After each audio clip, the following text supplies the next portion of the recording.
Hello everyone, welcome back to NJ classes. Guys, I hope कि अब तक जो भी वीडियोस अपलोड हुई हैं केमिस्ट्री, जूलॉजी एंड बॉटनी, आप सभी ने उन वीडियोस को देखा होगा। और गाइस, इन वीडियोस को मैक्सिमम अपने फ्रेंड्स में शेयर किया कीजिए। ओके, तो देखिए जो प्रीवियस वीडियो हैं उनके अंदर हमने किया था टॉपिक प्रोटीन्स, ठीक है, जिसके अंदर हमने प्रोटीन के स्ट्रक्चर्स को डिस्कस किया था और हमने ये भी पढ़ा था कि on the basis of shape proteins generally two type के होते हैं, फाइब्रस एंड ग्लोबुलर। ठीक है, उन्हीं टॉपिक्स को आज हम कंटिन्यू करने जा रहे हैं। Is it clear? तो चलिए स्टार्ट करते हैं। तो देखिए आज हम करेंगे प्रोटीन्स के टाइप किस बेसिस पे? On the basis of composition. Composition के बेस पे प्रोटीन्स कितने टाइप के होते हैं? ठीक है, तो कॉम्पोजिशन के बेस पे गाइस प्रोटीन्स के कितने टाइप्स होते हैं?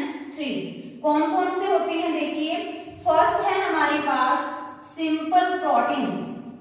क्या होते हैं? Simple proteins. सेकंड है हमारे पास कॉन्जुगेटेड प्रोटीन्स। ठीक है, और थर्ड है गाइस हमारे पास ड्राइव्ड प्रोटीन्स। थर्ड है हमारे पास ड्राइव्ड प्रोटीन्स। क्लियर है? सो ये 3 टाइप्स हैं on the basis of composition. तो सबसे पहले हम देखते हैं कि सिंपल प्रोटीन्स क्या होते हैं। तो आप देखिए कि जो सिंपल प्रोटीन्स है ना, उनके अंदर जैसा कि इनका नेम ही इंडिकेट कर रहा है सिंपल, यानी कि इसके अंदर ओनली क्या होंगे? अमीनो एसिड होंगे। सो इसी वजह से हम इसको क्या बोल देते हैं? Simple proteins. तो इनके अंदर क्या होंगे? Only alpha amino acids. तो यानी कि इनकी कंपोजिशन के अंदर ओनली क्या होते हैं? अमीनो एसिड होते हैं। ये सिर्फ और सिर्फ अमीनो एसिड से मिलके बनते हैं, इसी वजह से हम इनको क्या कह देते हैं? Simple proteins. ठीक है, कॉन्जुगेटेड प्रोटीन्स क्या होते हैं? देखो, कॉन्जुगेटेड, तो यहाँ ध्यान दीजिए, ये सिंपल है तो इसके अंदर only and only amino acids हैं। बट जो कॉन्जुगेटेड प्रोटीन्स है ना, उसके अंदर प्रोटीन तो होगा ही होगा, प्रोटीन पार्ट तो होगा, बट प्रोटीन पार्ट के साथ साथ वहां पर क्या होगा? नॉन प्रोटीन पार्ट भी होगा। प्रोटीन पार्ट तो है ही, बट उसके साथ नॉन प्रोटीन पार्ट भी है। तो इसी वजह से इसको हम क्या कह देते हैं? Conjugated proteins. गाइस, जो यहाँ पर नॉन प्रोटीन पार्ट है ना, इस पार्ट को क्या बोला जाएगा? Conjugated group. क्या कहा जाएगा? Conjugated group. तो इसी वजह से देखो, प्रोटीन पार्ट, प्रोटीन्स इसी वजह से बोला इसको क्योंकि प्रोटीन पार्ट तो यहाँ पे है ही। कॉन्जुगेटेड इसी वजह से बोला क्योंकि इसके अंदर कॉन्जुगेटेड ग्रुप है। वो कॉन्जुगेटेड ग्रुप किसको बोला गया है? नॉन प्रोटीन पार्ट को। इसी वजह से हम कहते हैं कि ये प्रोटीन क्या है? कॉन्जुगेटेड प्रोटीन है, क्योंकि इसके अंदर कॉन्जुगेटेड ग्रुप है। इसी कॉन्जुगेटेड ग्रुप को हम क्या कहेंगे? Prosthetic group. क्या कहेंगे इसको? Prosthetic group. ठीक है, तो इट मींस सिंपल प्रोटीन्स जिसके अंदर ओनली अल्फा अमीनो एसिड्स होते हैं, कॉन्जुगेटेड प्रोटीन्स जिसके अंदर protein part plus non protein part दोनों होंगे, तो मिलकर क्या बनाएंगे? Conjugated proteins. ठीक है, तो चलिए नेक्स्ट देखते हैं हम व्हाट इज ड्राइव्ड प्रोटीन्स। जैसा कि नाम से ही पता चल रहा है, ड्राइव्ड मींस ये किससे ड्राइव किए जाएंगे? ये किससे बनेंगे? किससे ड्राइव करेंगे हम इनको? इन दोनों से, सिंपल प्रोटीन से या फिर कॉन्जुगेटेड प्रोटीन से।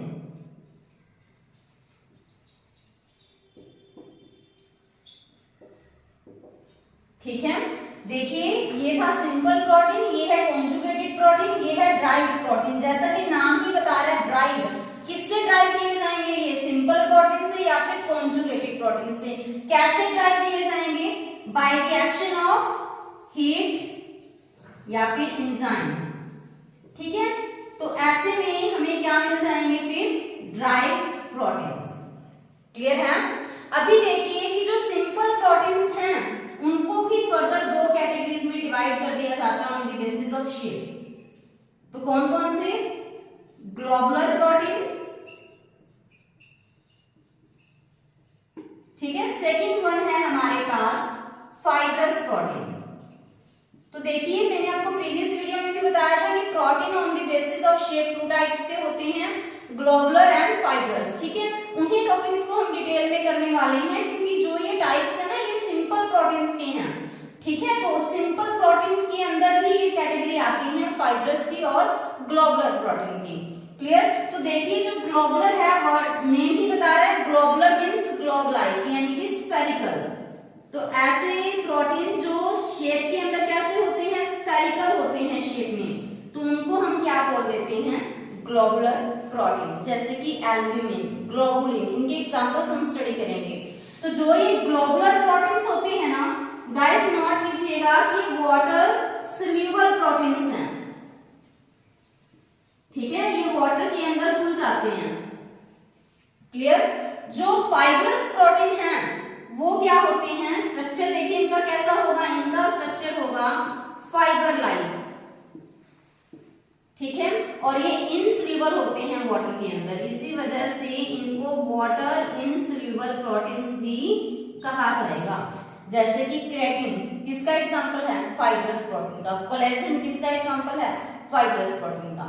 क्लियर है? तो जो ये फाइब्रस प्रोटीन है ना, इनकी और नेम भी हैं, और क्या क्या कहा जाएगा इसको, इस फाइब्रस प्रोटीन को स्क्लेरोप्रोटीन भी कहा जाता है, इस फाइब्रस प्रोटीन को एल्बुमिनॉइड्स भी कहा जाता है। ठीक है, तो आई थिंक जो बेसिक है वो आपको क्लियर हो गया होगा कि what is simple protein, what is conjugated protein and what is direct protein. तो नेक्स्ट स्लाइड में हम इनके अभी एग्जांपल्स पढ़ेंगे कि इनके अंदर पार्टिकुलर कौन कौन से एग्जांपल्स आते हैं। हाँ जी, देखिए नेक्स्ट टॉपिक, जो सिंपल प्रोटीन्स हैं, मैंने आपको प्रीवियस स्लाइड में बताया कि कितने टाइप के होते हैं, ये 2 टाइप के। कौन कौन से, ग्लोबुलर प्रोटीन और एक है हमारे पास फाइब्रस प्रोटीन।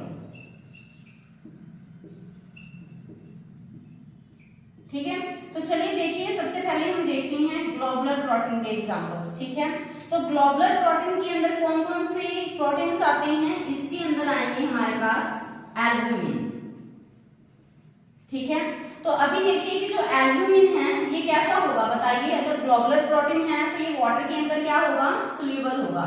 तो ये एक ऐसा प्रोटीन है जो कि वाटर के अंदर क्या है, सोल्यूबल है। ठीक है, और इसका सोर्स एनिमल सोर्स भी है और प्लांट सोर्स भी है, इस चीज को ध्यान रखिए। ठीक है, अगर इसका सोर्स एनिमल सोर्स है ना, तो एल्ब्यूमिन मींस एनिमल सोर्स भी है इसका, तो उनके एग्जांपल आप नोट कीजिए, ओ एल्ब्यूमिन। तो यहां से आपको क्लियर हो जाना चाहिए ओ वर्ड से कि ये कहां प्रेजेंट होगा, एग्स के अंदर। ठीक है, नेक्स्ट है लैक्ट एल्ब्यूमिन। ठीक है, लैक्ट से आपको ध्यान रखना है कि ये किसके अंदर प्रेजेंट होगा, ये प्रेजेंट होगा मिल्क के अंदर। तो इट मींस एल्ब्यूमिन एनिमल्स के अंदर प्रेजेंट है, तो अगर वो एग्स के अंदर प्रेजेंट है मींस उसका सोर्स एनिमल है। ठीक है, अगर वो एग्स के अंदर प्रेजेंट है that is called ovalbumin, अगर वो मिल्क के अंदर प्रेजेंट है then we can say that is lactalbumin. ठीक है, तो इसका सोर्स गाइस प्लांट सोर्स भी है इसका। ठीक है, तो प्लांट्स के अंदर ये कहां प्रेजेंट होंगी, लीग्यूम्स में। ठीक है, फिर वहां पे लीग्यूम में प्रोटीन कौन सा प्रेजेंट होगा, जैसे एग्स के अंदर कौन सा है प्रोटीन, एल्ब्यूमिन ना, और एल्ब्यूमिन का भी कौन सा, ओ एल्ब्यूमिन। तो प्लांट्स के अंदर ये लीग्यूम के अंदर प्रेजेंट होते हैं, तो प्रोटीन क्या रहेगा, लिग्यूमिन। ठीक है, तो ये प्रोटीन वहां पे प्रेजेंट रहेगा। अभी देखिए कि जो सेकंड है, एक तो हमने एल्ब्यूमिन कर लिया, वो भी किसका एग्जांपल है, ग्लोबुलर प्रोटीन का। सेकंड वन नोट कीजिए आप। हाँ जी, सेकंड है हमारे पास ग्लोबुलिन प्रोटीन। ठीक है, फर्स्ट हमने लिया एल्ब्यूमिन, सेकंड है हमारे पास ग्लोबुलिन। तो देखिए ग्लोबुलिन के अंदर भी हमारे पास आ जाता है ओवोग्लोबुलिन, वो किसके अंदर प्रेजेंट होगा, देखिए एक्स के अंदर। ठीक है, यहीं से आपको क्लियर हो जाना चाहिए। सेकंड है हमारे पास लैक्टोग्लोबुलिन, ये कहां प्रेजेंट होगा गाइस, ये प्रेजेंट होगा मिल्क के अंदर। ठीक है। अभी देखिए थर्ड कैटेगरी कि जो ग्लोबुलर प्रोटीन है, फर्स्ट एग्जांपल है उसका एल्ब्यूमिन, सेकंड आपने क्या किया ग्लोबुलिन, इसी के अंदर थर्ड एग्जांपल आप नोट कीजिए प्रॉड अमीन्स। तो जो प्रॉड अमीन्स ये प्रोटीन्स हैं, ये कहाँ प्रेजेंट होते हैं, ये प्रेजेंट होते हैं फिशेस के स्पर्म्स के अंदर, ठीक है। तो आपको ये चीजें एग्जांपल्स इनके अच्छे से ध्यान रखने हैं। फोर्थ है गाइस हिस्टोन्स। हिस्टोन्स जैसा कि आपको पता ही है कि किस टाइप के प्रोटीन्स हैं, ये एसिडिक हैं या बेसिक हैं गाइस, ये होते हैं बेसिक प्रोटीन्स।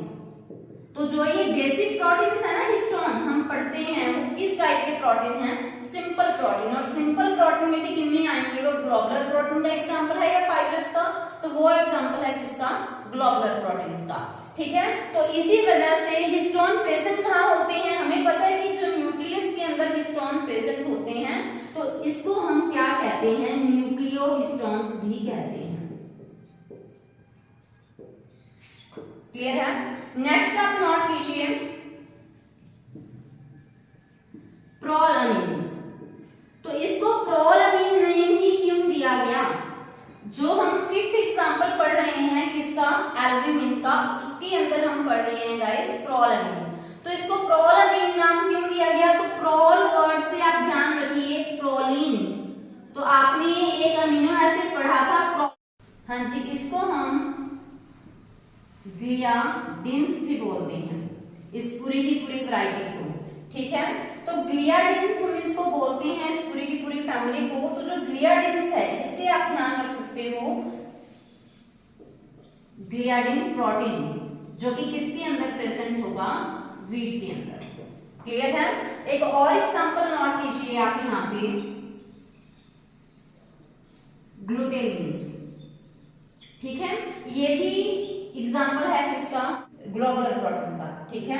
तो देखिए जो ग्लूटेनिन्स है ना, तो यहाँ ये पूरी फैमिली है, इसके अंदर हमारे पास क्या प्रेजेंट होगा, ग्लूटेनिन प्रोटीन, जो कि किसके अंदर प्रेजेंट होगा, ये भी प्रेजेंट होगा किसके अंदर, वीट के अंदर। तो गाइस जितने भी हमने एग्जांपल्स दिए हैं ना, ये सारे सिंपल प्रोटीन्स के अंदर आएंगे और सिंपल प्रोटीन की भी ग्लोबुलर कैटेगरी के अंदर आएंगे। क्लियर है। अभी देखते हैं हम फाइब्रस प्रोटीन को। तो फाइब्रस प्रोटीन क्या होता है, तो जैसा कि मैंने आपको बताया था कि जो फाइब्रस प्रोटीन है उसके अंदर फाइबर लाइक स्ट्रक्चर होगा और ये वाटर के अंदर क्या है, इनसॉल्युबल है। इसके एग्जांपल नोट कीजिए, जैसे कि अगर मैं आपको कहूं केराटिन, ये किसका एग्जांपल है, फाइब्रस प्रोटीन का, ठीक है। जो केराटिन प्रोटीन है ना, ये कहाँ प्रेजेंट होगा, ये प्रेजेंट होगा नेल्स के अंदर, हेयर्स के अंदर, ठीक है। तो इट मीन्स हम ये कह सकते हैं कि जो ये क्या करेगा, ये एक्सोस्केलेटन प्रिपेयर करने में हेल्प करता है। क्लियर है। अगर मैं बात करूं आपसे इलास्टिन, इलास्टिन की क्या है, किसका एग्जांपल है, ये फाइब्रस प्रोटीन का। क्यों, क्योंकि ये प्रेजेंट होगा बॉडी के अंदर कहां पे, इलास्टिक टिश्यू में। और elastic tissue as you know tendon किसका एग्जांपल है, इलास्टिक टिश्यू का, ठीक है। तो टेंडन इलास्टिक टिश्यू का एग्जांपल है। इस टिश्यू के अंदर कौन सा प्रोटीन होता है, इलास्टिन, और वो इलास्टिन प्रोटीन किसके अंदर आएगा, फाइब्रस प्रोटीन के अंदर, ठीक है। तो नेक्स्ट आप एग्जांपल नोट कीजिए, मैं यहीं पे नोट कर रही हूँ इसका नेक्स्ट एग्जांपल फाइब्रस प्रोटीन का। तो देखिए जो हमारी बोन्स होती हैं, बोन किस टाइप का टिश्यू है गाइस, बोन है कनेक्टिव टिश्यू,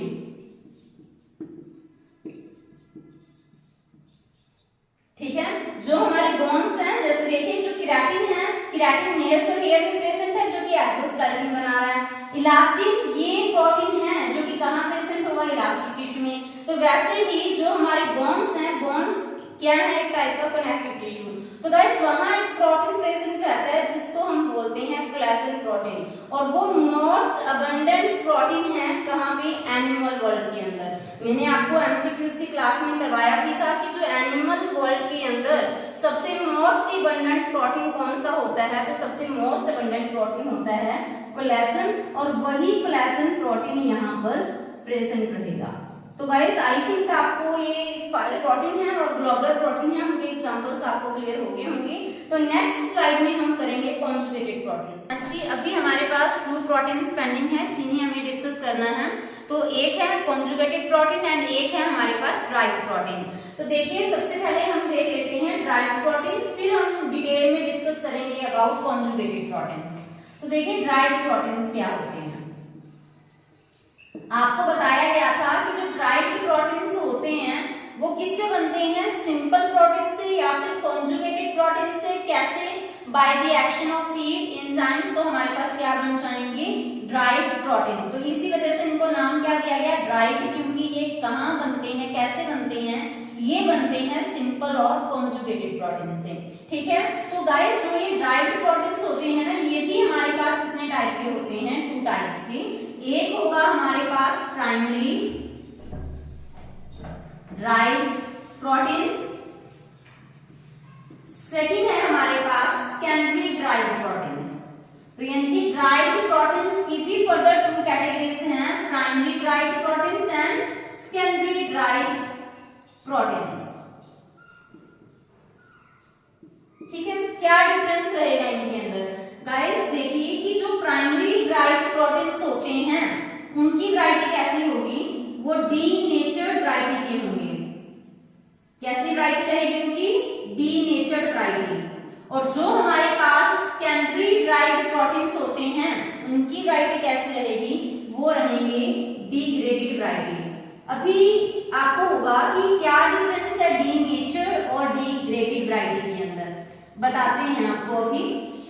देखिए सबसे पहले डीनेचर्ड वैरायटी क्या होती है। तो देखो जब भी डीनेचर्ड वैरायटी की अगर हम बात करें ना, तो यहाँ पे डीनेचर्ड किया जाएगा किसको, प्रोटीन्स को। कैसे, इनके अंदर देखो हमें पता है कि प्रोटीन्स के अंदर हाइड्रोजन बॉन्ड भी प्रेजेंट होंगे, है ना, हमने डिस्कस किया था प्रीवियस वीडियो में। उनके अंदर वैन डर वाल अट्रैक्शन भी होती है, पेप्टाइड बॉन्ड तो देखो जनरली वहां पे प्रेजेंट होंगे ही होंगे। तो अगर हम क्या करें, डीनेचर्ड के अंदर क्या किया जाएगा, वीक बॉन्ड्स को ब्रेक किया जाएगा। ठीक है, जब भी प्राइमरी ड्राइव्ड प्रोटीन्स की बात आई तो कैसी वैरायटी है, डीनेचर्ड वैरायटी, क्योंकि वहां पे डीनेचर्ड किया जाएगा। डीनेचर्ड का मतलब क्या है कि हम क्या करेंगे, वहां पे वीक बॉन्ड्स को ब्रेक करेंगे। ठीक है, वीक बॉन्ड्स में जैसे कि वैन डर वाल अट्रैक्शन आ गई, आपको पता ही है ये वीक है, वैन डर वाल अट्रैक्शन, तो इसको ब्रेक कर देंगे। ठीक है, हाइड्रोजन बॉन्ड को ब्रेक कर देंगे, बट जो पेप्टाइड बॉन्ड है उसको ब्रेक नहीं किया जाएगा। पेप्टाइड बॉन्ड यहाँ पे ब्रेक नहीं किया जाएगा। तो आप मुझे ये बताइए कि जो अमीनो एसिड आपस में जुड़े हुए हैं वो किस बॉन्ड की हेल्प से जुड़े हैं, उनकी जो सीक्वेंस है पेप्टाइड बॉन्ड की हेल्प से ना।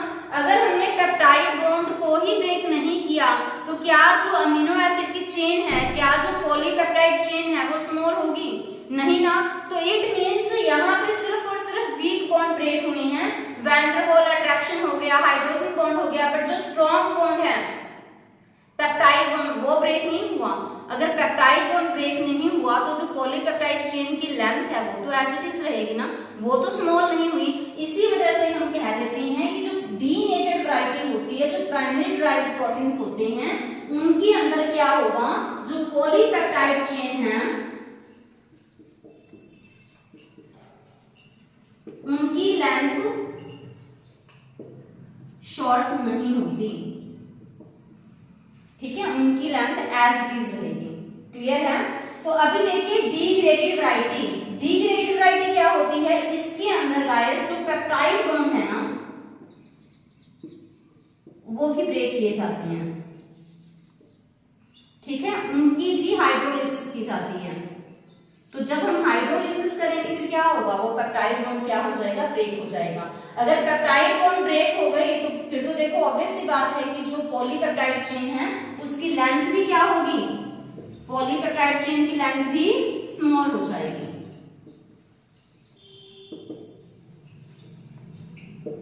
क्लियर है। तो एक बार मैं आपको दोबारा से बता देती हूँ कि जो प्राइमरी ड्राइव्ड प्रोटीन्स हैं, सेकेंडरी ड्राइव्ड प्रोटीन्स हैं। प्राइमरी ड्राइव्ड प्रोटीन्स के अंदर डीनेचर्ड किया जाएगा। डीनेचर्ड का मतलब है कि सिर्फ वीक बॉन्ड तोड़े जाएंगे, यहाँ पर पेप्टाइड बॉन्ड्स को ब्रेक नहीं किया जाएगा, ठीक है। तो जिसकी वजह से अगर पेप्टाइड बॉन्ड ब्रेक नहीं हुए तो जो चेन है पॉलीपेप्टाइड चेन वो एज इट इज रहेगी, तभी हम कह देते हैं कि यहाँ पर पॉलीपेप्टाइड चेन की लेंथ स्मॉल नहीं होती। बट डिग्रेडेड के अंदर क्या होगा, यहाँ पर गाइस जो स्ट्रॉन्ग बॉन्ड है ना वो भी ब्रेक किए जाएंगे, मींस पेप्टाइड बॉन्ड भी ब्रेक होगा, जिसकी वजह से जो पॉलीपेप्टाइड चेन की लेंथ है वो भी क्या हो जाएगी, स्मॉल हो जाएगी। तो आई थिंक आपको डिफरेंस क्लियर हो गया होगा ड्राइव्ड प्रोटीन्स के, जो प्राइमरी ड्राइव्ड प्रोटीन्स हैं, जो सेकेंडरी ड्राइव्ड प्रोटीन्स हैं उनके अंदर। तो अगर आपसे पूछा जाए कि जो ड्राइव्ड प्रोटीन के एग्जांपल क्या हैं, जैसे प्रोटीएसेस हैं, पेप्टोन्स हैं, ये सब किसके अंदर आ जाएंगे, ड्राइव्ड प्रोटीन के अंदर, ठीक है। तो चलिए नेक्स्ट हम अभी स्टडी करेंगे किसको, कॉन्जुगेटेड प्रोटीन्स को। कॉन्जुगेटेड प्रोटीन्स, ठीक है। तो अभी देखिए हमें पता है कि जो कॉन्जुगेटेड प्रोटीन्स हैं उसके अंदर बेसिकली एक तो रहेगा हमारे पास प्रोटीन पार्ट और एक रहेगा हमारे पास नॉन प्रोटीन पार्ट। एक प्रोटीन पार्ट और दूसरा क्या रहेगा, नॉन प्रोटीन पार्ट। और इसी नॉन प्रोटीन पार्ट जिसको हमने कॉन्जुगेटेड ग्रुप भी बोला था, या फिर उसको हमने क्या बोला था, प्रोस्थेटिक ग्रुप, ठीक है। उसी के बेस पे हम क्या करेंगे, फर्दर डिवाइड करेंगे किसको, कॉन्जुगेटेड प्रोटीन्स को। क्लियर है। तो अभी देखिए जो कॉन्जुगेटेड प्रोटीन्स हैं उनके अंदर हम फर्स्ट जो टाइप है डिस्कस करने वाले हैं, दैट इज न्यूक्लियोप्रोटीन्स। न्यूक्लियोप्रोटीन्स, तो अभी देखिए न्यूक्लियोप्रोटीन्स क्या होते हैं। देखो नेम से क्लियर है कि यहाँ पर प्रोटीन पार्ट तो रहेगा ही रहेगा, बट यहाँ पर क्या प्रेजेंट होगा, न्यूक्लियो से ध्यान रखिएगा आप, यहाँ पे न्यूक्लिक एसिड क्या प्रेजेंट होगा, न्यूक्लिक एसिड। तो प्रोटीन के साथ जो नॉन प्रोटीनेशियस पार्ट है वो क्या आया यहाँ पे, nucleic acid. So this is a prosthetic group. क्या है वो यहाँ पे, प्रोस्थेटिक ग्रुप, ठीक है। तो इसको हम बोल देते हैं न्यूक्लियोप्रोटीन्स, जहां पे प्रोटीन पार्ट के साथ साथ एज अ प्रोस्थेटिक ग्रुप क्या प्रेजेंट होगा, nucleic acid. So that is called nucleoproteins, ठीक है। तो जो ये न्यूक्लियोप्रोटीन्स हैं ये डीएनए के अंदर भी प्रेजेंट रहेंगे और ये आरएनए के अंदर भी प्रेजेंट होते हैं, ठीक है। सो डीएनए के अंदर जो न्यूक्लियोप्रोटीन्स रहेंगे उनको हम क्या बोलेंगे, डीऑक्सी राइबो न्यूक्लियोप्रोटीन्स, ठीक है। जो आरएनए के अंदर होंगे that is ribo nucleoproteins. Clear है। तो गाइस नेक्स्ट देखिए लिपोप्रोटीन्स। तो देखिए यहां पे भी आप नेम से देख सकते हो कि प्रोटीन पार्ट भी है प्लस लिपिड पार्ट भी है। तो इट मींस यहाँ पे जो लिपिड है वो किसकी तरह काम करेगा, एज अ प्रोस्थेटिक ग्रुप। तो गाइस इन्हीं प्रोस्थेटिक ग्रुप के बेस पे हम स्टडी कर रहे हैं कॉन्जुगेटेड प्रोटीन्स, क्योंकि प्रोटीन पार्ट तो है ही, जो नॉन प्रोटीन पार्ट है ना उसी की बेस के ऊपर ही जो कॉन्जुगेटेड प्रोटीन्स को फर्दर डिवाइड किया जाता है। अगर प्रोस्थेटिक ग्रुप वहां पे लिपिड है तो उसको हम बोलते हैं लिपोप्रोटीन्स, अगर वो न्यूक्लिक एसिड है तो उसको हम बोल देते हैं न्यूक्लियोप्रोटीन। जो पेंडिंग इनके पार्ट है वो हम नेक्स्ट स्लाइड में करने वाले हैं। हाँ जी देखिए नेक्स्ट एग्जांपल करते हैं हम कॉन्जुगेटेड प्रोटीन्स का। प्रीवियस स्लाइड के अंदर हमने स्टडी कर लिया था गाइस न्यूक्लियोप्रोटीन्स को और लिपोप्रोटीन्स को, ठीक है। नेक्स्ट देखिए आप मेटालोप्रोटीन्स, ठीक है। तो मेटालोप्रोटीन से आप आइडिया लगा सकते हैं कि यहाँ पर प्रोटीन पार्ट भी होगा और नॉन प्रोटीन पार्ट क्या प्रेजेंट होगा, यहाँ पे मेटल। तो इसी वजह से हम इनको क्या कह देते हैं, मेटालोप्रोटीन। तो एग्जांपल नोट कीजिए और मेटल यहाँ पर क्या काम करेंगे, as a prosthetic group, as a conjugated group. तो जैसे एग्जांपल नोट कीजिए आप, एग्जांपल ही इनके इंपॉर्टेंट हैं। फेरिटिन, फेरिटिन के अंदर क्या होगा, कौन सी मेटल इसके साथ कनेक्टेड रहेगी, आयरन, ठीक है। अगर हम बात करें सिरोलोप्लाज्मिन, इन कॉपर।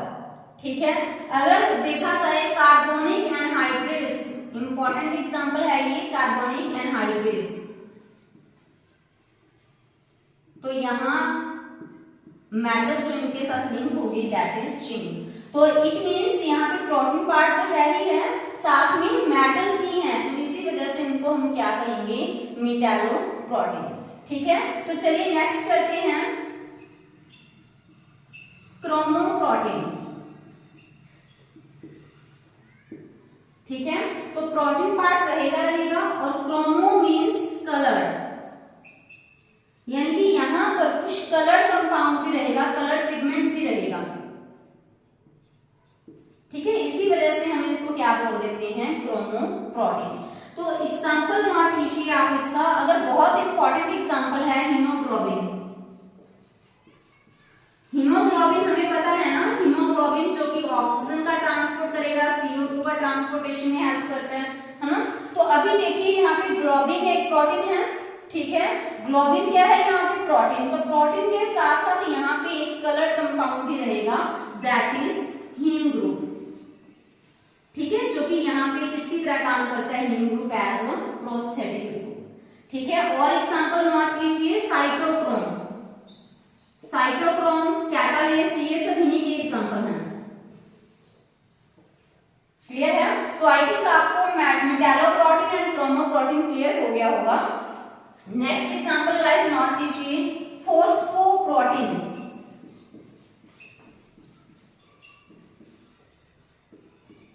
ठीक है, तो देखिए फॉस्फोप्रोटीन के अंदर प्रोटीन पार्ट है और क्या रहेगा यहाँ पे as a prosthetic group, phosphate group. ठीक है, तो ऐसे में फॉस्फेट ग्रुप प्लस प्रोटीन ये मिलकर क्या बनाएंगे, फॉस्फोप्रोटीन। ठीक है, तो एक चीज और ध्यान दीजिएगा कि काफी बार क्या सोचते हैं स्टूडेंट्स की जो लिपोप्रोटीन है, लिपिड्स हैं उनके अंदर, तो लिपिड्स में भी तो फॉस्फोलिपिड होता है। ठीक है, और उसके अंदर भी फॉस्फेट ग्रुप रहेगा। ठीक है, तो ऐसे में अगर हम बात करें न्यूक्लियोप्रोटीन, तो न्यूक्लिक एसिड के अंदर भी फॉस्फेट ग्रुप होता है। कि क्या लिपोप्रोटीन और न्यूक्लियोप्रोटीन फॉस्फोप्रोटीन की कैटेगरी में आ सकते हैं, तो लिपोप्रोटीन और फॉस्फोप्रोटीन, सॉरी न्यूक्लियोप्रोटीन, क्या वो इनकी कैटेगरी में आएंगे, तो आंसर क्या होगा, नहीं। क्योंकि देखो जो लिपोप्रोटीन है उनके अंदर हमें पता है क्या प्रेजेंट होंगे, लिपिड्स, और लिपिड्स की एक वैरायटी होती है दैट इज फॉस्फोलिपिड्स। तो उस फॉस्फोलिपिड के अंदर गाइस क्या प्रेजेंट होगा, फॉस्फेट ग्रुप। तो कई बार ये सोचते हैं कि जो फॉस्फेट ग्रुप तो यहाँ पे भी है, फॉस्फेट ग्रुप यहाँ पे भी है, क्या हम उसको लिपोप्रोटीन को कह सकते हैं कि वो फॉस्फोप्रोटीन है, नहीं कहेंगे, क्योंकि यहाँ पे फॉस्फेट ग्रुप अकेला नहीं होता, यहाँ पे फॉस्फेट ग्रुप कंटेनिंग सब्सटेंस होते हैं। इसी वजह से लिपोप्रोटीन को हम फॉस्फोप्रोटीन की कैटेगरी के अंदर नहीं रख सकते। ठीक है, अभी देखिए न्यूक्लियोप्रोटीन जिसके अंदर क्या प्रेजेंट होगा, न्यूक्लिक एसिड,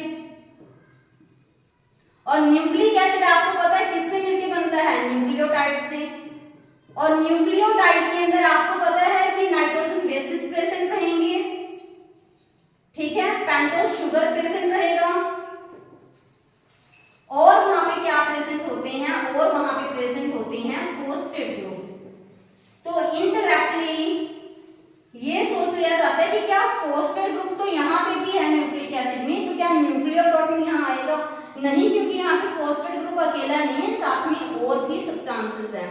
तो इसी वजह से हम न्यूक्लियोप्रोटीन और लिपोप्रोटीन को फॉस्फोप्रोटीन की कैटेगरी में नहीं रख सकते। ठीक है, सो ध्यान रखना इन चीजों को। जो फॉस्फोप्रोटीन है उनके अंदर क्या होगा, फॉस्फेट ग्रुप प्लस क्या प्रेजेंट रहेगा, प्रोटीन, तो दैट इज कॉल्ड फॉस्फोप्रोटीन। तो एग्जांपल नोट कीजिए आप इसका, कैसीन प्रोटीन, जो कि कहाँ प्रेजेंट होगा, मिल्क के अंदर। ठीक है, तो दैट इज एग्जांपल ऑफ फॉस्फोप्रोटीन। तो नेक्स्ट वन नोट कीजिए आप,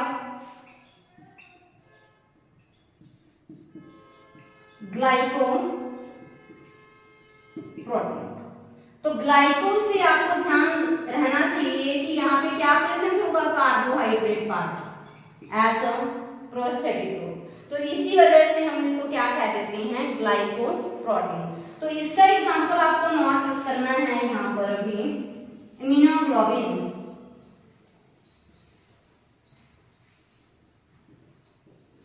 ठीक है, किसका एग्जांपल है वो, ग्लाइकोप्रोटीन्स का। तो आई थिंक गाइस की जो types of proteins on the basis of composition, आपको ये टॉपिक अच्छे से समझ आया होगा। बाकी जो पेंडिंग पार्ट है प्रोटीन्स का वो हम नेक्स्ट वीडियो में कवर करेंगे। अगर आपको गाइस कंटेंट अच्छा लगा, वीडियो आपको अच्छे से समझ आई है, तो वीडियो को लाइक एंड शेयर जरूर कीजिएगा। Thank you, have a nice day.